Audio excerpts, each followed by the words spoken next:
Et salut tout le monde, bienvenue dans ce débrief de la rencontre entre Saint-Etienne et le FC Metz, nos Messins qui malheureusement ont perdu ce match sur le score de 1-0. Un match absolument épouvantable, une défaite méritée comme pas possible.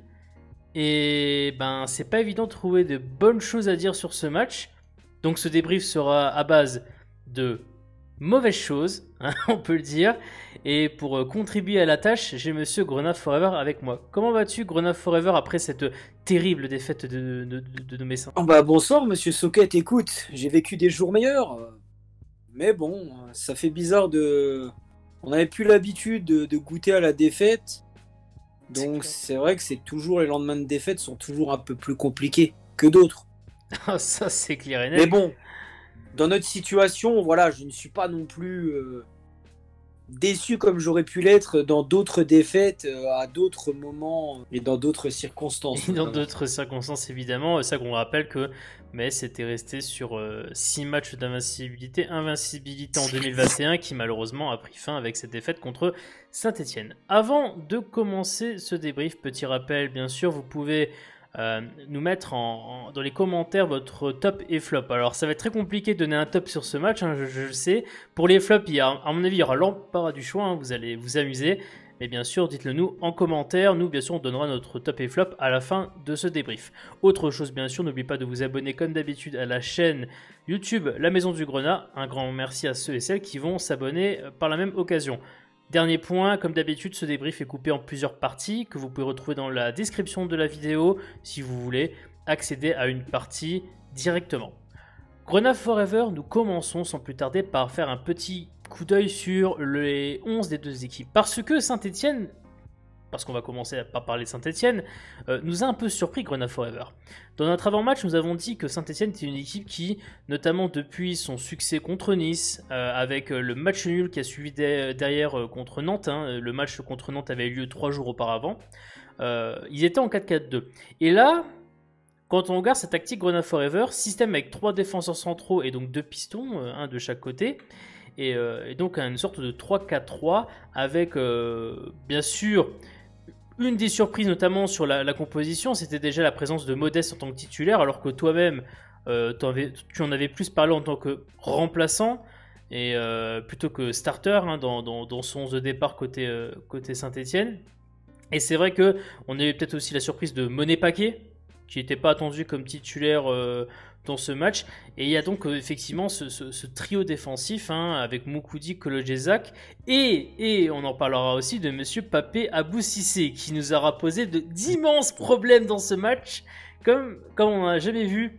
Parce que là c'était assez impressionnant. Toi, Grenat Forever, tu vois cette composition, tu vois ce système de Saint-Etienne, c'est de la surprise ou est-ce que tu te dis que ils ont juste cherché en fait à peut-être nous contrer par rapport à une tactique du FC Metz qui, elle, on en parlera par la suite, mais elle est forcément beaucoup plus prévisible, tu vois, que d'autres adversaires, hein. Immense surprise, parce que même du côté stéphanois, personne ne s'attendait à la titularisation ni de Monet Paquet, ni de Timothée Kolodjedjak. Ils ont quand même, entre guillemets, deux joueurs que les supporters qualifient d'infâmes à Saint-Etienne. Donc quand j'ai vu ça, j'étais assez content de les voir les deux sur le terrain.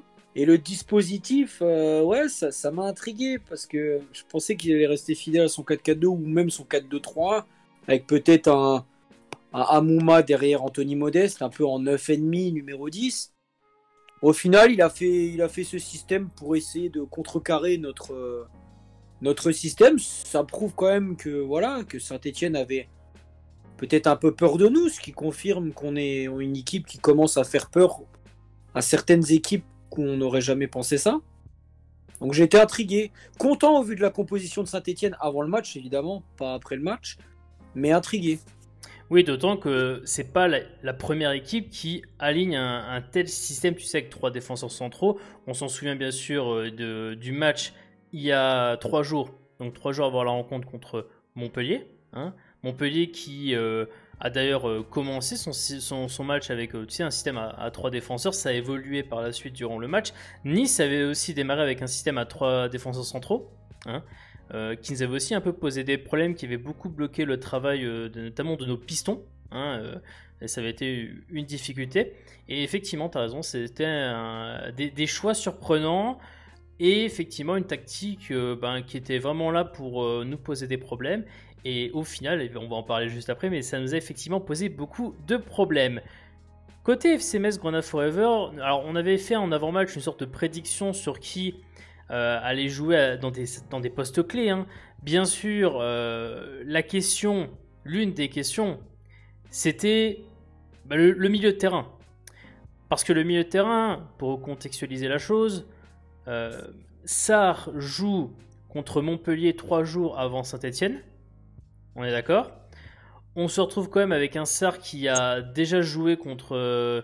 qui a déjà joué cette saison, alors pas forcément tout en tant que titulaire, mais beaucoup en tant que rentrant. On se dit, bon, est-ce qu'il va faire enchaîner un match à Sarr 3 jours après sa titularisation contre Montpellier ? On se disait, peut-être qu'il va plutôt mettre un Angban. En plus, Angban va lui permettre d'avoir une sorte d'équilibre aussi au milieu de terrain, lui qui est beaucoup plus défensif qu'offensif. Et finalement, il décide de refaire enchaîner Sarr sur un nouveau match. Alors certes, peut-être en jouant sur son côté jeune et donc peut-être fraîcheur un peu plus physique, mais n'empêche, il n'a que 18 ans, hein, pas forcément habitué au rythme de titulaire dans un match de Ligue 1. Toi, finalement, Grenade Forever, tu vois ce milieu Maïga Sarr plutôt qu'un Maïga Angban. En avant-match, je suis sûr que tu es quand même content de te dire que d'un côté, tu sais que ça va jouer, normalement, je dis bien normalement, mais c'est quoi finalement le fond de ta pensée quand tu as vu ce milieu de terrain annoncé 1 heure avant le match? Ah bah évidemment que j'étais content. Le fond de ma pensée, c'est que maintenant Frédéric Antonetti considère que Pape Matar Sarr est passé devant Angban, devant la hiérarchie, donc il n'y a aucun...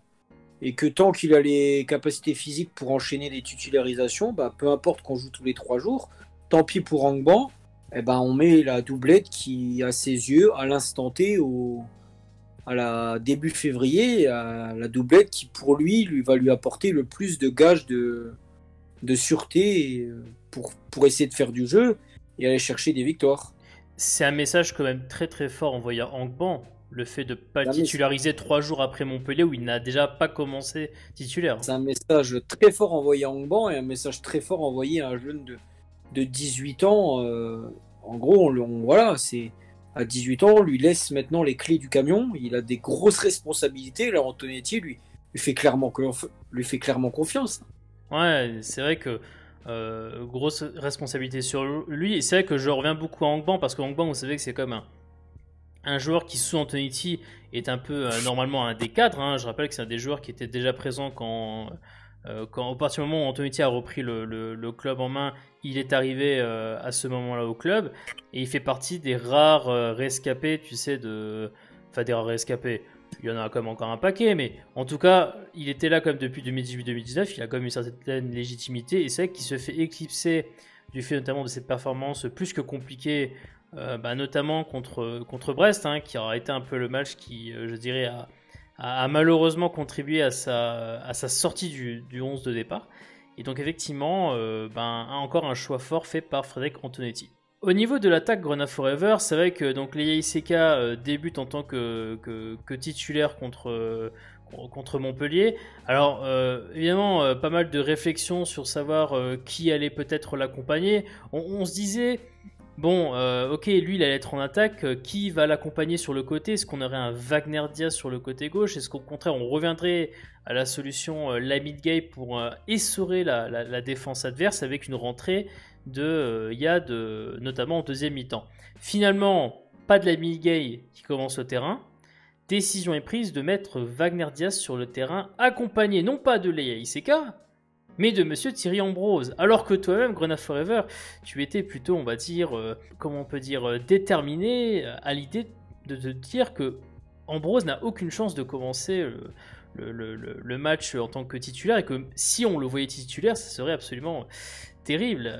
Et donc, de voir cette attaque-là, Grenade Forever, on s'est dit quand même, bon, on n'aura peut-être pas de but avant quelques minutes quand même, hein.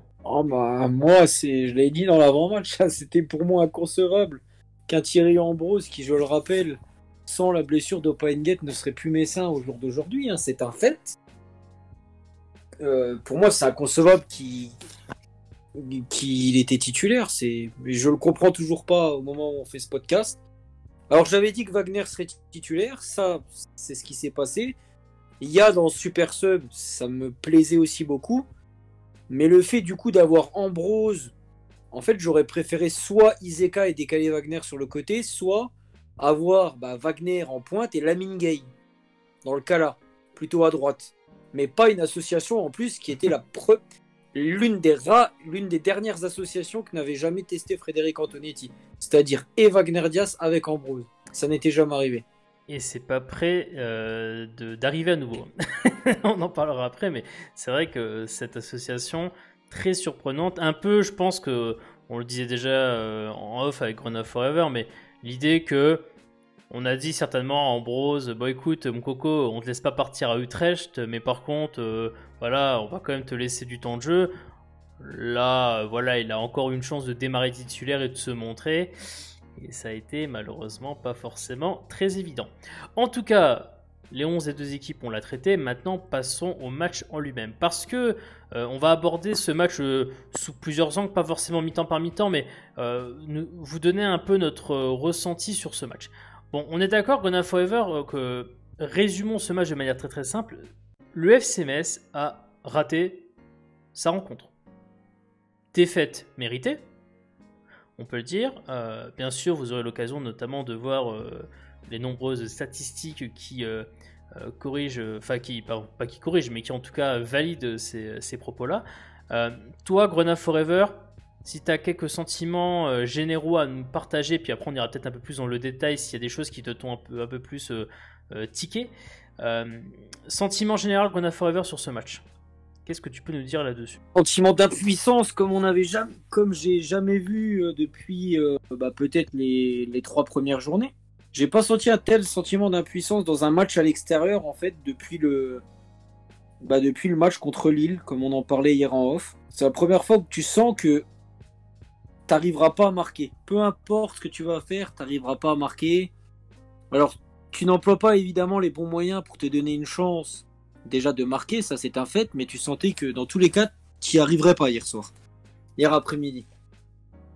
Ouais, je pense que le mot d'impuissance est le mot parfait. Hein, parce que dans nos défaites, on peut parler des autres défaites, mais à Rennes et contre Brest, quand tu perds notamment, t'es pas aussi impuissant que ça. Tu te crées des occasions, donc t'es fébrile, tu te prends des vagues parce que tu t'ouvres les vannes, comme on dit défensivement, mais offensivement, tu arrives quand même à te créer des occasions. Or, là, hier, avec la compo qu'on avait, on s'attendait quand même à beaucoup mieux, quoi. Ben, offensivement, parce que là, tu as un peu abordé déjà l'aspect du match sur la question offensive. C'est vrai que donc ce match, pour un peu mettre les choses sur la table avant de vraiment en débattre, on a quand même une équipe de Metz qui a tiré, si je me trompe pas, un total de... on est sur quoi? Sur à peu près 10 frappes durant ce match, 0 tir cadré. Alors, je peux vous cacher que forcément, ça m'a titillé un peu. Je me suis dit, mais attends, 0 tir cadré pour l'UFC Metz. Il faut remonter à quel match pour trouver un truc similaire? Et quand vous remontez sur les matchs... Quand vous remontez, Grenade Forever, et ceux qui nous écoutent, sur les matchs du FC Metz, vous vous rendez compte que ce genre de situation où Metz va carrément pas être présent au niveau notamment des tirs, et encore moins des tirs cadrés, je vous le dis tout de suite, vous pouvez forcément revenir à des matchs comme par exemple Strasbourg, Lille, tu vois, où tu as genre 4-5 tirs dans le match. Par contre, Strasbourg-Lille, tu arrives quand même à cadrer une frappe. Ok? Là, on est sur une première cette saison. C'est la première fois cette saison que le FC Metz ne cadre pas de frappe durant un match.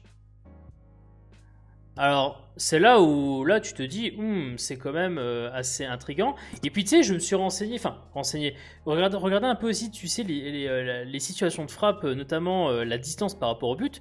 On est quand même sur la 3e pire performance en termes, tu sais, de distance de tir par rapport au but. C'est-à-dire qu'on a tiré durant ce match à une moyenne. Alors évidemment, il y a plusieurs sites qui permettent justement de voir cela, parce que je sais que certains me demandent souvent quel est entre guillemets les sites permettant ça, mais moi j'ai trouvé un site où par exemple on me dit que Metz a tiré à une distance d'environ 21 mètres du but sur ce match. Pour information, les pires performances en termes de distance tir au but, c'est donc le match contre Saint-Etienne en question, le match contre Strasbourg, tu sais, le 2 partout, d'accord, lors de la phase ailée, qui là aussi avait été peut-être un peu oublié, mais a été aussi un match avec une vraie purge offensive. Hein. Le match contre Strasbourg, il y a quand même il y a le penalty que l'on marque si je me trompe pas, et c'est une purge le match offensivement, tu vois. Et puis il y a aussi la victoire contre Nantes où on a 2-0, où on avait aussi tiré de très très loin durant le match. En tout cas, ce que je veux dire, c'est que Metz a été une équipe qui non seulement a beaucoup tiré de loin durant ce match, et en plus n'a cadré aucune frappe. Alors à partir de là, je pense qu'offensivement parlant, on est sur du 0 total.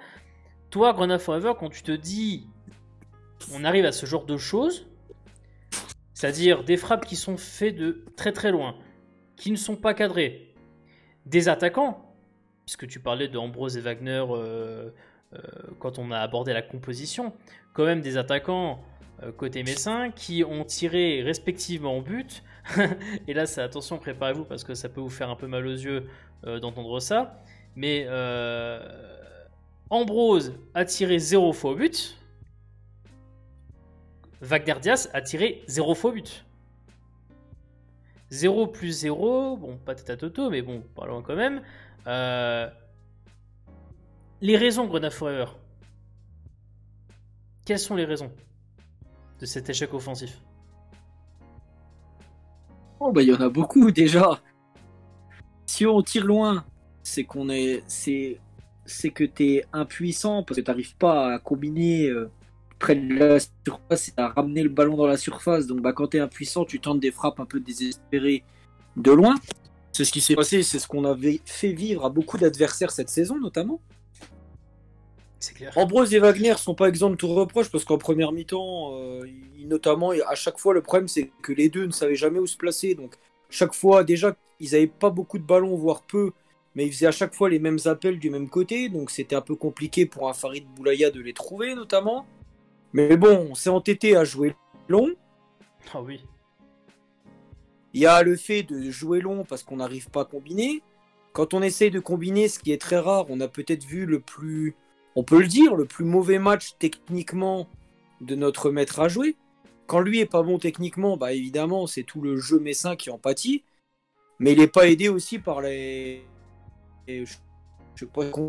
par le manque de jugeote de ses coéquipiers qui, à force de, de pas trouver la solution ou d'être nerveux parce qu'on n'arrivait pas à égaliser rapidement, bah, à s'entêter à jouer long, en avant sur des mecs qui sont hyper grands et puis bah voilà après Ouais, tu parles bien sûr du fait que, notamment par rapport à Ambrose et Wagner, il y a eu beaucoup de longs ballons à outrance pour justement les trouver. Alors, je vous cache pas que quand je vois des joueurs, que ce soit Ukidja ou que ce soit les défenseurs qui font des longs ballons sur Wagner Diaz, 1m68, sur Thierry Ambrose, 1m78, et que, bah oui, à Saint-Etienne, il y a accessoirement un monsieur comme par exemple monsieur Cissé, 1m97, d'accord.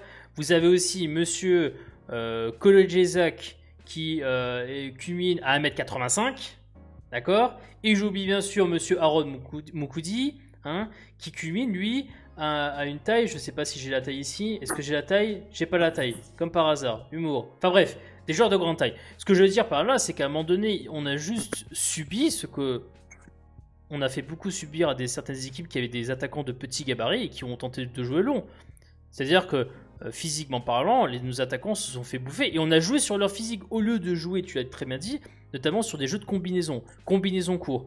Les seules fois où on a vu ça, Grenade Forever, c'était un peu en deuxième mi-temps où là, à un moment donné, je me souviens d'une action qui est anecdotique parce elle s'est mal finie, mais Yad qui à un moment donné a une frappe côté gauche, enfin il tire avec son pied gauche et elle part en tribune je sais pas où, et il fait un jeu court avec l'avant-centre qui était à ce moment-là, pas l'avant-centre mais l'autre attaquant, je pense que c'était Gay ou peut-être Boulaya, et là il y a un jeu court où justement un mec comme Cissé peut pas jouer sur son physique parce que là le jeu court l'oblige des fois à sortir et même le rend même des fois même impuissant, et ça fait que les tireurs de ton match en grande partie. Vous irez voir notamment la fiche sur les tireurs du match.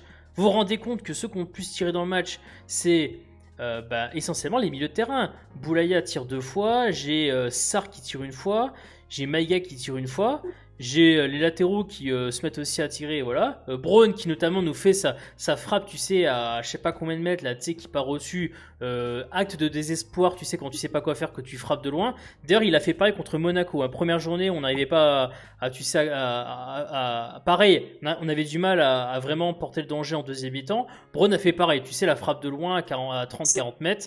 Enfin, une belle histoire. Tout ça pour dire qu'effectivement, c'était mieux qu'on essaie de frapper, sauf que comme ils sont milieu de terrain, ils sont pas dans la surface de réparation, ils sont très éloignés. Et ça confirme le fait que voilà, Metz a tiré en moyenne à 21 mètres du but. Voilà, il n'y a rien de surprenant. Le souci Grenade Forever, c'est que certes, on a ce problème que tu constates durant le match. Moi, j'ai envie de poser une question, mais c'est quoi la réaction, notamment de notre Messi à tous, adulé au rang de Dieu? C'est quoi sa réaction pour régler ce problème? Parce que je veux bien qu'il constate en conférence de presse et que les autres joueurs comme Boulaya disent « Ah mais oui, effectivement, il fallait qu'on joue plus en combinaison. » D'accord, très bonne analyse, je suis d'accord avec ça, en après-match. Mais il s'est passé quoi durant le match? Je veux dire, vous êtes pas rendu compte, notamment durant la première mi-temps, que vous n'arrêtez pas de faire du jeu long à outrance et que ça apportait rien? Et ça, Grenade Forever, je sais pas ce que t'en penses, mais moi j'ai du mal à comprendre comment tu peux avoir un jugement, une analyse bonne en après-match, et que pendant près de quasiment tout le match, on va pas se cacher, tu n'as pas appliqué, ou en tout cas pris en considération le jugement que tu fais en après-match durant le match. Comment t'expliques ça, ce manque de réaction vis-à-vis de ce déficit offensif? Bon, après, il dit ce qu'il a envie de dire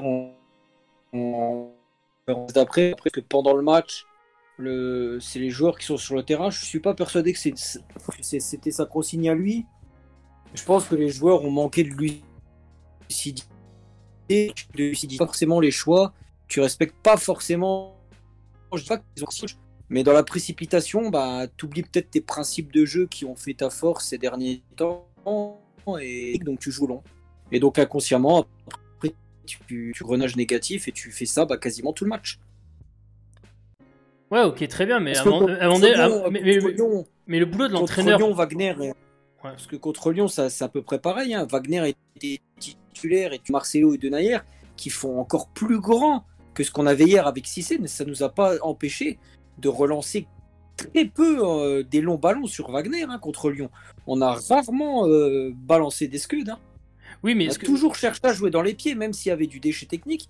On a toujours cherché à jouer dans les pieds avec lui. Hein. Ouais, après, il faut prendre en considération une chose, c'est que ce but que tu encaisses au début du match, puisque le premier but encaissé, pour information, on l'encaisse à la 14e minute de jeu. Derrière, Saint-Etienne qui mène à 0 a aucune intention et aucune volonté de partir vers l'avant, comme aurait pu le faire par exemple Brest, et comme l'a fait Brest d'ailleurs. Tu vois, Lyon, Brest sont des équipes qui ont cherché durant tout le match à marquer. Saint-Etienne, à partir du moment où ils marquent leur but, ont peut-être aucune raison de se dire pourquoi on partirait à l'abordage sur le bloc messin, alors qu'on sait que Metz est une bonne équipe en contre. On va les attendre. Et là, on en arrive à une chose, c'est que on oblige Metz à faire le jeu. Et vous savez très très bien que ça c'est un gros problème au FC Metz, c'est que contre les blocs bas, Metz n'arrive pas à faire le jeu. C'est un problème que l'on observe déjà en 2018-2019, en Ligue 2. On va pas vous le cacher que c'est aussi un peu pour ça que ce système nous aide bien en 3-4-3 hybride, c'est qu'on oblige l'adversaire à venir vers nous. Sauf que quand l'adversaire mène un 0 et qu'en plus c'est pas un adversaire en confiance et donc dès qu'il mène un 0 il part pas à l'abordage, et il reste sur ses positions et c'est à toi d'aller vers l'avant et d'essayer justement de porter le danger. Mais Saint-Etienne, en fait ils ont juste respecté, tu sais, leurs principes par rapport à leur situation. Et je veux dire que autant avant le but, notamment jusqu'à la 14e minute de jeu, on voyait très très bien que ben, ça allait être hyper compliqué offensivement, parce que si tu joues long comme ça marchera pas. Mais après la 14e minute de jeu, Grenade Forever, offensivement parlant, ben, c'était tout simplement impossible ne serait-ce que de répondre à l'ouverture du score. Et ça, Grenade Forever, je pense que quand tu es Saint-Etienne et que tu vois que Metz, pendant les 5, 10, 15 minutes qui suivent le but, Metz n'arrive pas à vraiment porter le danger sur le but de Saint-Etienne. Quand tu es joueur de Saint-Etienne, tu vois ça, tu dis, bah en fait, on va attendre tranquillement, en fait, hein, on est bien là. Tu vois, on ne prend pas de tir cadré, on prend que des frappes hors cadre, mais on est tranquille, tu vois. Donc, finalement, Grenade Forever, malheureusement, t'as pas un miracle. Et ça, c'est important. T'as pas un miracle comme contre Brest, où c'est Boulaya qui te met le pétard sur le coup franc et qui te permet de rester dans le match. On est d'accord? T'as pas le miracle contre Nice, où je le rappelle, souvenez-vous du but qui est aussi lunaire, qui nous vient d'un coup de pied, d'un corner, qui derrière est suivi d'un centre. Et alors le but de John Boy, dont on ne parlera pas parce qu'il est assez... Voilà. C'est bien beau de compter sur la chance des fois pour revenir au score, mais à un moment donné, malheureusement contre des équipes comme Saint-Etienne, c'était le cas contre Nice, hein, tu comptes beaucoup trop sur la chance pour revenir offensivement dans le match quand même, Grenade Forever. Hein. Contre Nice et Brest, t'as quand même beaucoup plus d'intention que ce que t'avais contre Saint-Etienne. En deuxième mi-temps, contre Nice, Grenade Forever, en deuxième mi-temps, qu'est-ce qui se passe jusqu'à la deuxième mi-temps, jusqu'à la porte des rentrants? Contre Nice, oui, certes, mais contre Brest en première mi-temps, t'as quand même des intentions, oui, même si c'est pas forcément. Mais Brest, c'est pas la même équipe. Brest, c'est pas une équipe qui va défendre Grenade Forever, c'est une équipe qui va toujours vers l'attaque. Alors que Nice et Saint-Etienne, Grenade Forever, souffrent un peu de la même maladie. Ces équipes qui sont pas en confiance et que dès qu'elles ont un avantage, cherchent à garder leur avantage. Elles cherchent pas à l'aggraver, tu vois. Donc, moi, je suis pas étonné que finalement le schéma observé contre Saint-Etienne se rapproche du schéma observé contre Nice. Hein. Sauf que Nice, effectivement, en fin de match, je rappelle 80e minute de jeu, si je me trompe pas, tu reviens à égalité. Voilà. Donc, malheureusement, contre ces équipes-là, concéder l'ouverture du score. Je rappelle aussi une chose, concéder ce genre d'ouverture du score pour essayer de revenir, c'est compliqué parce que Nantes, par exemple, Grenade Forever, je ne l'ai pas rappelé, mais match aller quand tu es mené 1-0, c'est comme un penalty qui te permet d'égaliser dans le match. Hein. Et derrière, tu prends pas l'avantage derrière. Hein. Sans le penalty, voilà. Hein. Donc, il faut à un moment donné faire une analyse quand même de contre ce genre d'équipe, il faut bien comprendre les problèmes offensifs et y répondre. Donc ça, c'est un peu, je dirais, l'aspect offensif de la chose. Maintenant, parlons de ce qui, là aussi, nous a beaucoup énervé, Grenade Forever, c'est l'aspect défensif de la chose. L'aspect défensif de la chose, parce que là, Grenade Forever, défensivement, on sent la tension. On a senti de la tension dans cette défense, à tous les niveaux. En partant du gardien, jusqu'à même, même les milieux de terrain ont malheureusement un peu dévissé, notamment un milieu de terrain. Je parle de tension parce qu'évidemment, Grenade Forever, le but que l'on encaisse sur coup franc vient d'une faute de Maïga, qui, soit dit en passant, est une faute méritée. On est d'accord, Grenade Forever. Une main dans la gueule comme ça, c'est coup franc tous les jours. On est d'accord. Bon. On sait que Metz est une équipe, notamment sur les phases arrêtées, qui a eu des périodes où il n'arrivait pas à gérer ses phases arrêtées. Je fais référence, bien sûr, à par exemple, Strasbourg. Hein, par exemple. Bien sûr, je fais référence au match aller contre Nantes. Si je dois faire référence à d'autres matchs, il y a peut-être quoi le but encaissé. Faut que je réfléchisse. C'est quel but que l'on prend sur une touche Grenade Forever? C'est le but contre Montpellier, qui vient d'une touche à la base. touche à la base, centre après de. J'appelle pas ça vraiment pas arrêté, mais. Non, mais ça vient d'une touche à la base qui est une situation arrêtée. Touche à la base qui arrive dans les papates de monsieur. Attends, non, ah, non, c'est pas Montpellier, pardon, je me trompe, c'est Brest qui arrive dans les papates de Perrault qui centre et qui. Derrière, il y a but, si tu te souviens bien. Ouais, oui, c'est ça, oui, c'est ça. C'est une touche, donc c'est une phase arrêtée puisque les joueurs sont arrêtés, vu que la touche fait. Enfin, bref. Pour dire en gros que on sait que Metz sur les phases arrêtées, c'est un petit peu compliqué. Mais alors là, Grenade Forever, euh, elle est où la sérénité, notamment des trois centraux là, sur ce match? Ah bah c'est la première fois que les trois sont. C'est peut-être le pire match depuis le pire match du trio de derrière ensemble depuis qu'il a été mis en fonction depuis le match à Montpellier. Hein. À la limite, il y a peut-être que Kouyaté qui sort un petit peu la tête de l'eau. Et encore, il a aussi été nerveux, je trouve, hier. Ah oui, eh. Mais comparé aux deux autres, il sort un peu la tête de l'eau. Mais c'est vrai que pour Dylan Brown et John Miku, quand même un match. Alors qu'ils n'ont pas forcément eu énormément de boulot à faire défensivement. Hein. Mais ils étaient très nerveux. Ils étaient méconnaissables, hein, on peut le dire. Hein. Puis Ouais, beaucoup de déchets dans leur selon. Dylan Brown, c'est rare pour qu'il ait autant de déchets dans son gelon.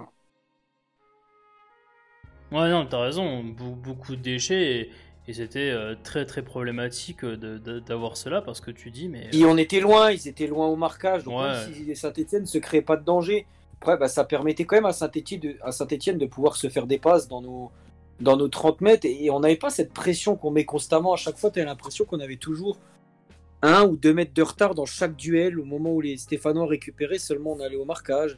Alors que d'habitude, on est tout le temps là à presser. J'étais assez étonné. Ouais, et puis en plus, pas de chance sur le coup franc que t'encaisses. Bon, Boy qui, sous le pressing notamment de Camara, tu sais, quand Okidja arrête la balle, la dévie sur le poteau intérieur, et Boy en fait voit qu'il y a Camara qui arrive, tu sais, sur le poteau à la gauche d'Okidja, et il tente de dégager, et en plus, bah, il la met contre son camp, tu vois, le but est un but contre son camp de John Boy. C'est un peu le symbole, effectivement, de cette défense un peu mise à mal et sous tension sur ce match. J'aimerais rajouter aussi match pas simple pour Okidja encore. Hein. Ah, les sorties assez limites, encore une fois. On avait déjà vu ça, tu sais. Bah, évidemment, il y a l'erreur contre Brest, hein, même si derrière il s'est quand même rattrapé. On sentait aussi un petit peu des fois d'hésitation contre Montpellier. Faut pas que ça continue à s'enchaîner, ce genre de, tu sais, de flottement chez Okidja. Après, il a peut-être un léger coup de moins bien, comme ça peut arriver à chaque gardien dans une saison. Faut espérer pour lui que ça soit passager et que ça dure pas encore longtemps, parce qu'on aura clairement besoin d'un grand Okidja quand on vivra des moments comme des moments un peu plus compliqués jusqu'à la fin de saison. Il faut pas lui tirer la pierre, mais bon, c'est vrai qu'on a eu des réminiscences un peu du Alexandre Okidja qu'on n'avait pas forcément envie de revoir de la Ligue 2, donc j'espère que c'est juste passager et que ça reviendra assez rapidement comme avant, quoi. Ouais, bien sûr. C'est un peu embêtant, hein, je vous l'avoue que c'est un petit peu. C'est embêtant, c'est pas inquiétant, mais c'est un peu embêtant. Ouais, c'est un petit peu embêtant. Je parlais donc des defs et des gardiens, donc parlons maintenant de Monsieur Maïga, parce qu'on n'a pas trop parlé, mais Maïga aussi, hein, un des pires matchs, peut-être défensivement parlant, depuis le début de saison. C'est-à-dire, j'ai regardé vite fait, tu sais, ces stats, tu sais, de passes notamment. Tu sais quand même que Maïga a fait l'un de ses pires totals de pourcentage de passes réussies depuis le début de saison. Hein. Je vais te donner ça, j'ai les stats là devant les yeux. Bizarrement, si il y a le top 3 de ses pires performances en termes de jeu de transmission, tu sais que Lille est dans ce top 3. Comme par hasard. C'est bizarre. Non mais, pour dire en gros que Maïga en plus, donc il y a malheureusement le symbole, c'est qu'il fait faute pour le coup franc tiré par Amouma et qui malheureusement donne but. Mais tout le reste, il y a eu de la tension, en plus il prend un jaune. Beaucoup de déchets, et tu as l'impression en fait que Ouais, lui aussi qui pourtant est un leader du groupe, tu vois. Putain, lui aussi est pas présent, quoi. Tu sais, ça fait beaucoup. Tu dis, t'as les défenseurs enfin, sont sous tension. Le gardien qui est pas certain. Maïga, sacré Piki qui là aussi manque de répondre présent. Et après, sur la question de l'attaque, on en a déjà parlé, mais un Boulaya qui, effectivement, techniquement parlant, n'était pas du tout dans son match pour la plupart du temps. Ouais, tu types, ça fait quand même beaucoup défensivement parlant, tu vois, le poids que tu as sur ton travail défensif. Euh, ouais, à chaque contre-attaque de Saint-Etienne, qui pourtant n'est pas connu pour être une grande attaque, tu avais l'impression que c'était pas simple, hein, notamment à la deuxième mi-temps, là où on s'exposait aussi aux contre-attaques. Clairement pas simple. Hein. Mais là, déjà, j'ai une question d'ailleurs.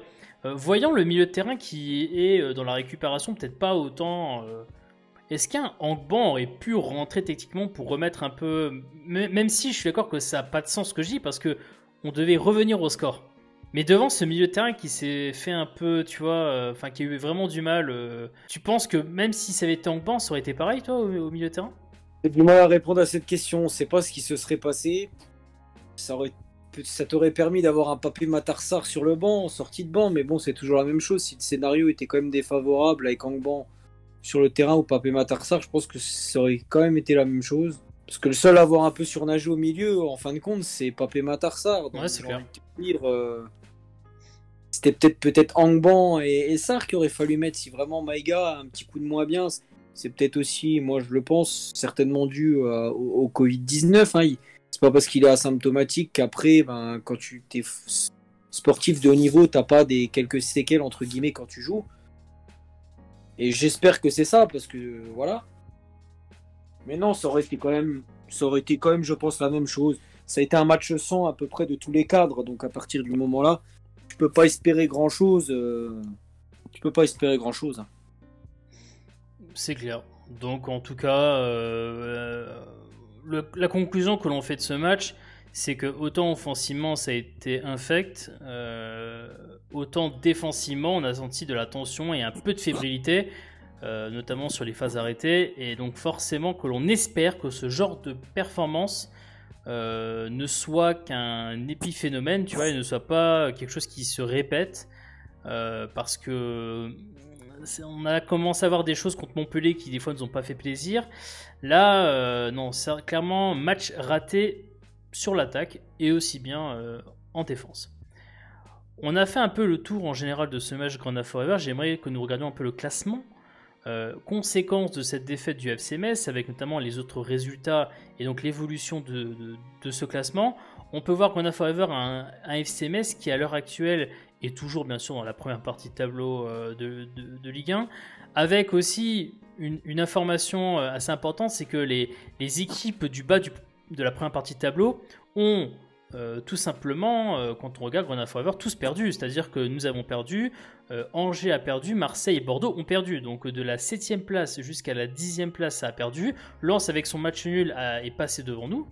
Mais c'est vrai que finalement, la fin de première partie de tableau a énormément souffert durant cette journée, alors que le début de la deuxième partie de tableau, avec Montpellier, Brest et Nice, ont réussi à gagner.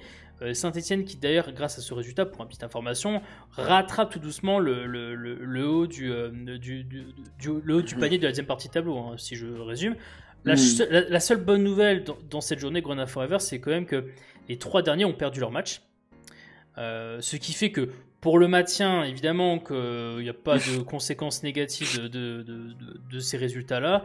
Aujourd'hui, et comme si on peut parler de maintien. Bah, c'est pas encore fait, on est d'accord. Non, on est d'accord. Après, le coach a dit ne me parlez plus du maintien. Oui, enfin, il dit. Le coach, le coach. Oui, il dit bien sûr. Sauf qu'il faudrait rappeler au coach, ainsi qu'à beaucoup de supporters, parce que c'est aussi une réflexion que je me suis faite, que quand j'entends certains me dire oh là là, mais le FC Metz a fait une très bonne saison, je rappelle qu'il reste comme 14 matchs. Hein. On va juste entamer le dernier tiers du championnat. Le championnat n'est pas terminé dans 2 semaines. Parce que j'en vois certains dire oh là là, le FC Metz fait un très bon championnat. Si dans 14 journées, le FC Metz, il est 16e, 15e, hein, parce que vous pouvez pas prévoir... Il faudra un concours de c'est énorme. Mais c'est possible. Mais tout est à prévoir, c'est possible. Ou comme c'est possible qu'on reste encore à osciller entre la 7e et la 8e place. Et là, on pourra avoir un jugement peut-être pas la 37e, mais au moins à partir de la fin avril, quoi, vers la 30e journée. On Mais pourra bien déjà sûr, avoir un ordre d'idée. je suis le premier à dire que si, pour moi, vers la 32e journée, tu es 32e, 31e journée, tu es encore dans la première partie de tableau et que tu n'es pas très loin des places européennes, là, vos discours de place européenne, voire de l'objectif, c'est de tenir le top 10, tous les jours de l'année, on est d'accord. Mais là, je vous rappelle quand même que nous sommes accessoirement qu'à 3 points de la 11e place. D'accord? On est à 3 points de la 11e place. C'est-à-dire que les beaux discours de Metz a fait une très bonne saison. Si jamais ça dégénère, ces beaux discours dans la poubelle. Ce que je suis en train de vous dire, c'est pas qu'il faut évidemment négliger ce qui s'est passé précédemment. C'est qu'il faut tout simplement faire ce que le FC Metz a fait jusque-là et qui fait qu'aujourd'hui, et même qui fait qu'on était toujours assez surpris de voir la position, mais sans avoir un objectif en tête, c'est de prendre les matchs les uns après les autres. Et c'est seulement qu'à un certain stade, tu l'as très bien dit, 30e, 31e journée, que là seulement, avec un horizon de 6-7 matchs restants, on pourra dire, oui, l'objectif, c'est ça.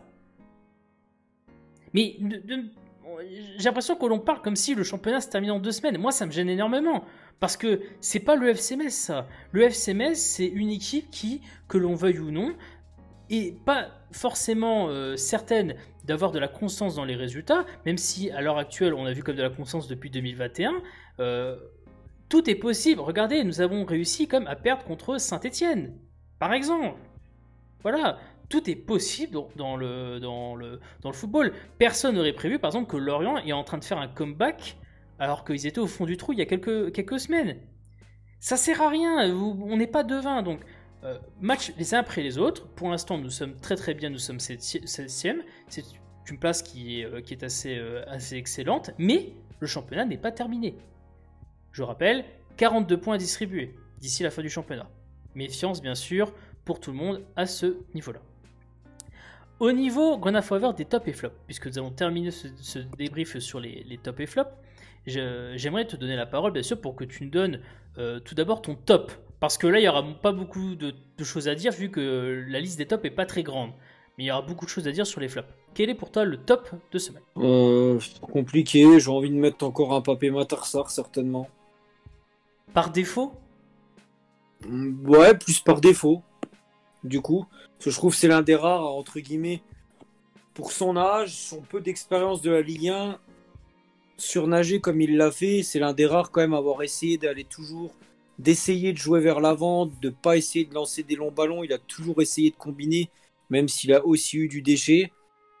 C'est un choix par défaut, parce que oui, les cadres qu'on a l'habitude de mettre dans les tops, malheureusement, pour une fois, j'espère que c'était la thèse de l'accident, ils se sont ratés, et on ne va pas leur en vouloir non plus, ça peut arriver. Mais Pape Matar Sarr, je crois que c'est la 2e fois de suite que je le mets dans mes tops. Et il a 18 ans seulement. Voilà.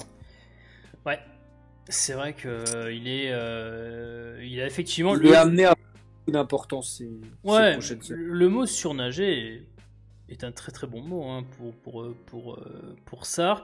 Je t'avoue que je vais mettre aussi Sarr. J'aurais pu également éventuellement parler d'un Fabien Santonze qui a eu quand même beaucoup d'importance dans le jeu. Alors c'est vrai que les latéraux, on n'a pas trop parlé, mais les latéraux dans l'ensemble ont quand même pas mal, tu sais, contribué, et notamment Udol, je m'en souviens, Udol, tu sais, c'était en deuxième mi-temps, Udol a eu beaucoup d'activité sur son côté gauche, alors que Santonze a été peut-être un peu plus en retrait, tu vois.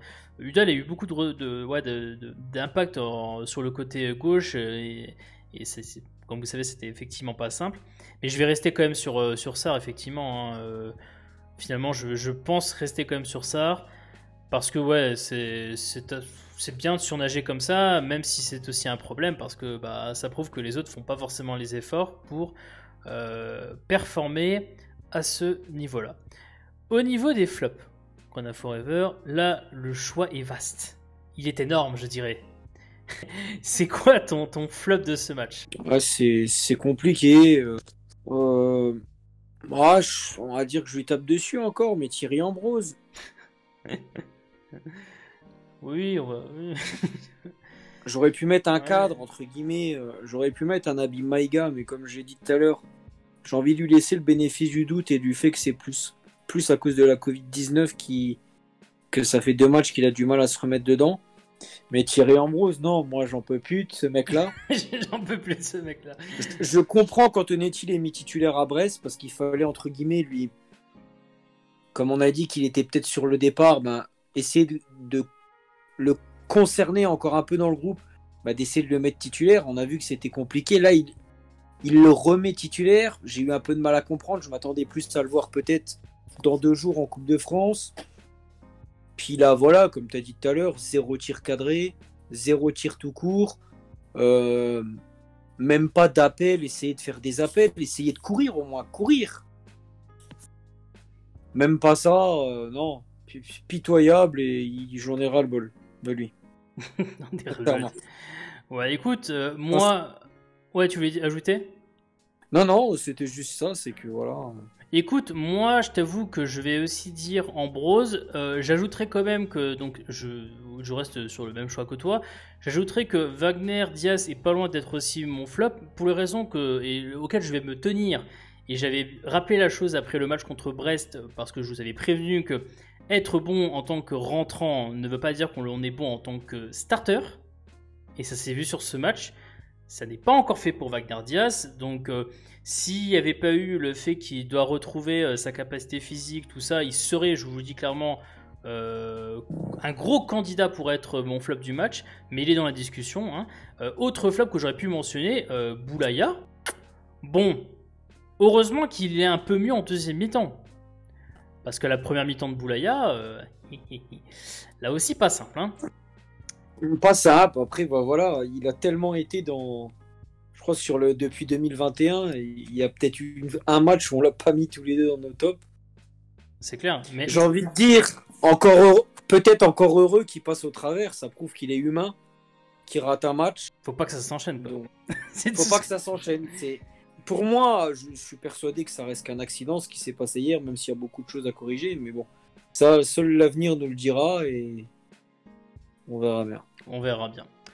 Écoutez, on a fait le tour de ce débrief de ce match. Alors bien sûr, encore une fois, n'hésitez pas à mettre dans les commentaires votre top et flop. Hein. On a donné notre avis, on attend bien sûr votre avis. On a effectivement terminé dans ce débrief. Alors encore une fois, n'hésitez pas bien sûr à vous abonner si ce n'est pas déjà fait pour soutenir la chaîne. Donnez votre avis aussi sur le débrief. Hein. Le format, est-ce que le format vous intéresse ? C'est aussi intéressant d'avoir votre avis à ce sujet-là. Alors quel est le planning pour la prochaine semaine ? Nous allons bien sûr normalement peut-être pas faire un avant-match sur le match par rapport de coupe contre Amiens. On verra bien, c'est pas sûr. Pourquoi pas, on verra bien. Ce n'est pas une promesse que l'on va faire. Pareil pour le débrief du match d'Amiens, on verra bien. C'est pas sûr que l'on fasse. On se tiendra au courant là-dessus. En tout cas, ce qui est sûr, c'est qu'il y a une boîte à questions qui devrait normalement être sortie jeudi matin, qui va être en préparation incessamment sous peu. Et puis on se retrouvera bien sûr pour le derby du Grand Est contre Strasbourg avec l'avant-match qui sortira le matin du match comme d'habitude. Grenat Forever, merci beaucoup d'avoir fait ce débrief avec moi. Merci à toi. Et pour les autres, tout ce que l'on peut vous dire, c'est allez le FC Metz. Allez, à plus.